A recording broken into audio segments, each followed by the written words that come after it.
American Kenpo, sometimes written as Kempo, is a martial art characterized by the use of quick hand strikes in rapid succession.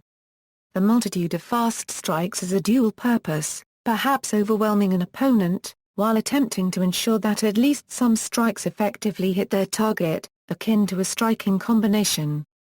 Originally codified by Ed Parker, American Kenpo is largely viewed and marketed as a self-defense system. Parker made significant modifications to the art throughout his life, introducing or changing principles, theories, and concepts of motion, as well as terminology.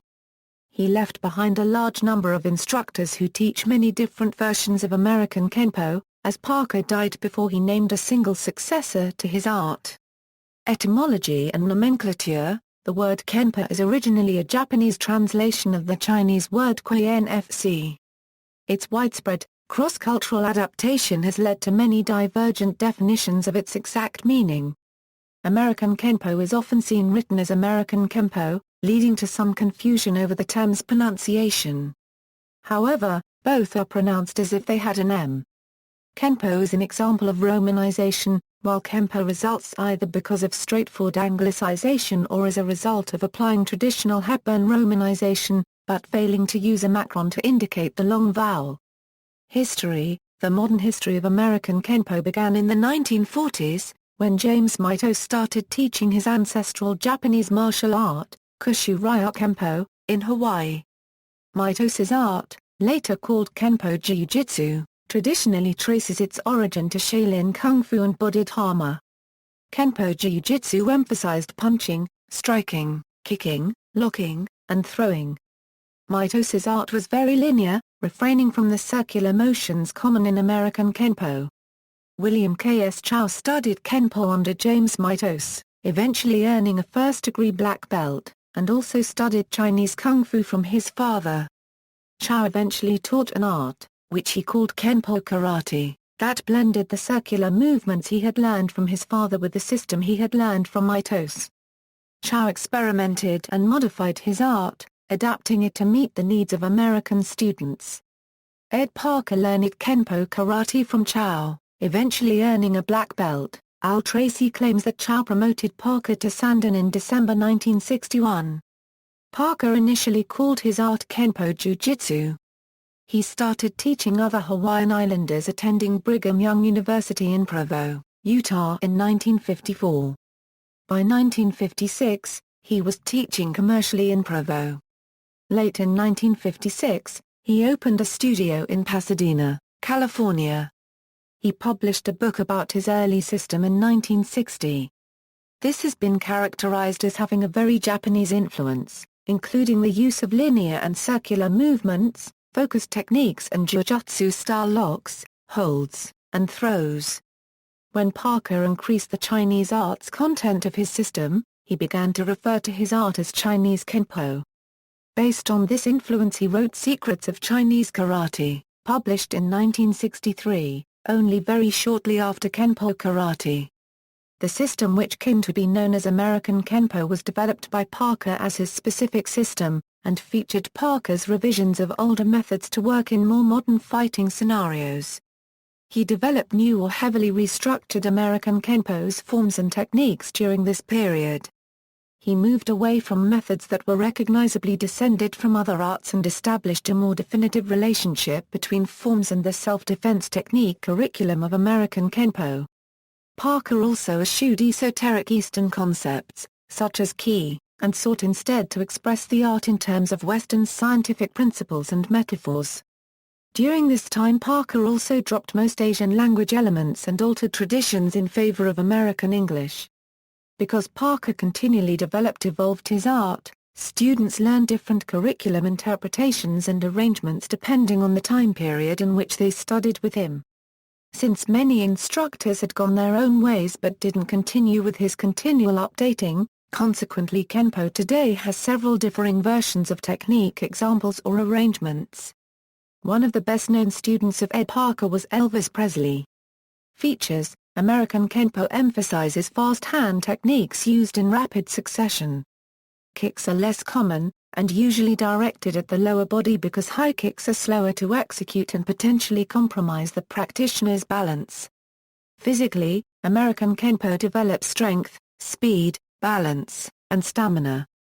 Although each American Kenpo school will differ somewhat, some common elements are basic principles, concepts and theories such as marriage of gravity, settling one's body weight in order to increase striking force, and many others outlined in his Infinite Insights books.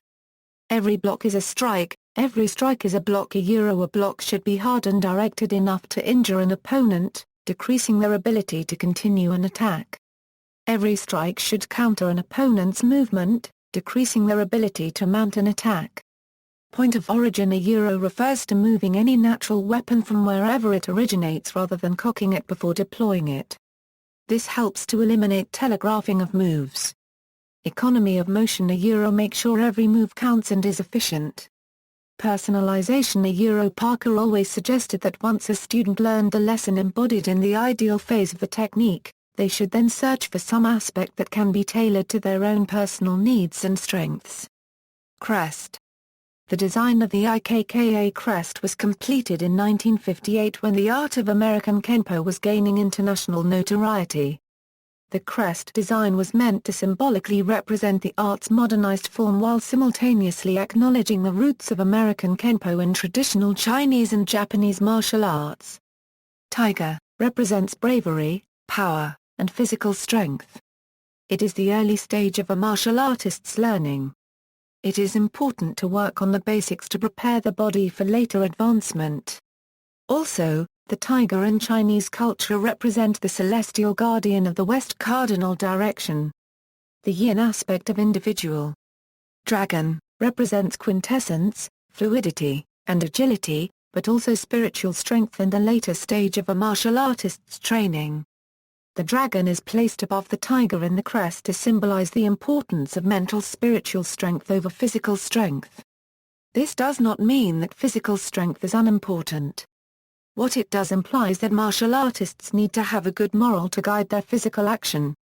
Also, the dragon in Chinese culture represent the celestial guardian of the east cardinal direction.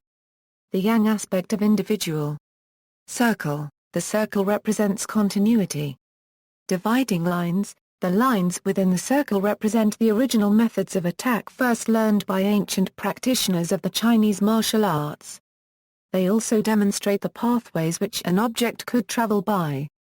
Colors. The colors are representations of proficiency within the art, alluding to the colored belt ranking system. The white represents the beginning stages and progresses through to black and then red. Chinese characters. The writing acknowledges the art's Eastern roots.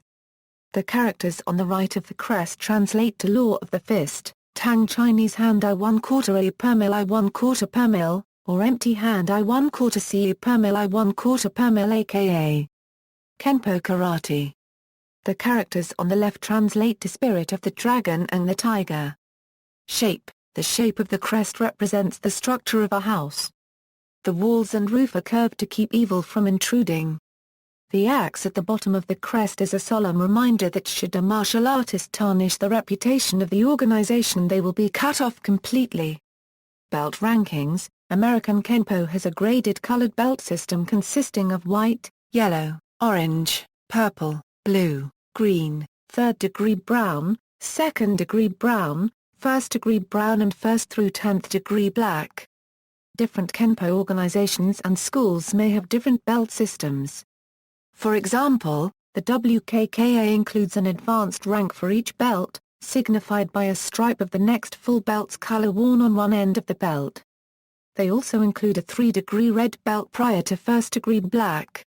The black belt ranks are indicated by half-inch red strips up to the 4th degree, then a 5-inch block for 5th. Thereafter, additional half-inch stripes are added up to the 9th degree. For 10th degree black belt, 2 5-inch blocks separated by a half-inch space are used. In some styles, an increasing number of stripes on both sides of the belt can indicate black belt ranks. There are different requirements per belt depending on the school. Mr. Parker's IKKA school stayed with the 24 techniques per belt system. After Mr. Parker's death, A small number of black belt instructors claim that Mr. Parker was considering adding a second, easier 16-technique curriculum but were unable to provide any evidence to that effect. This claim was largely debunked. The official finding of the IKKA found that Mr. Parker only had one curriculum implemented and had no plans on changing it. Even though some schools today have adopted the new 16-20-24 syllabus technique system as their standard. The 24 and the 16-20-24 technique syllabus contain exactly the same criteria, but obviously at different belt levels. In addition to self-defense techniques, Ed Parker set specific criteria required for proficiency at each level. The criteria included basics categorized by stances, blocks, parries, punches, strikes, finger techniques, kicks, and foot maneuvers. Beyond proficiency, a student's character and attitude can also be analyzed as a major consideration in the promotion to a new rank. References. Further reading. External links: KempoTech.net, a site dedicated to the preservation of Ed Parker's American Kenpo karate. Includes full details on techniques, forms, sets and more.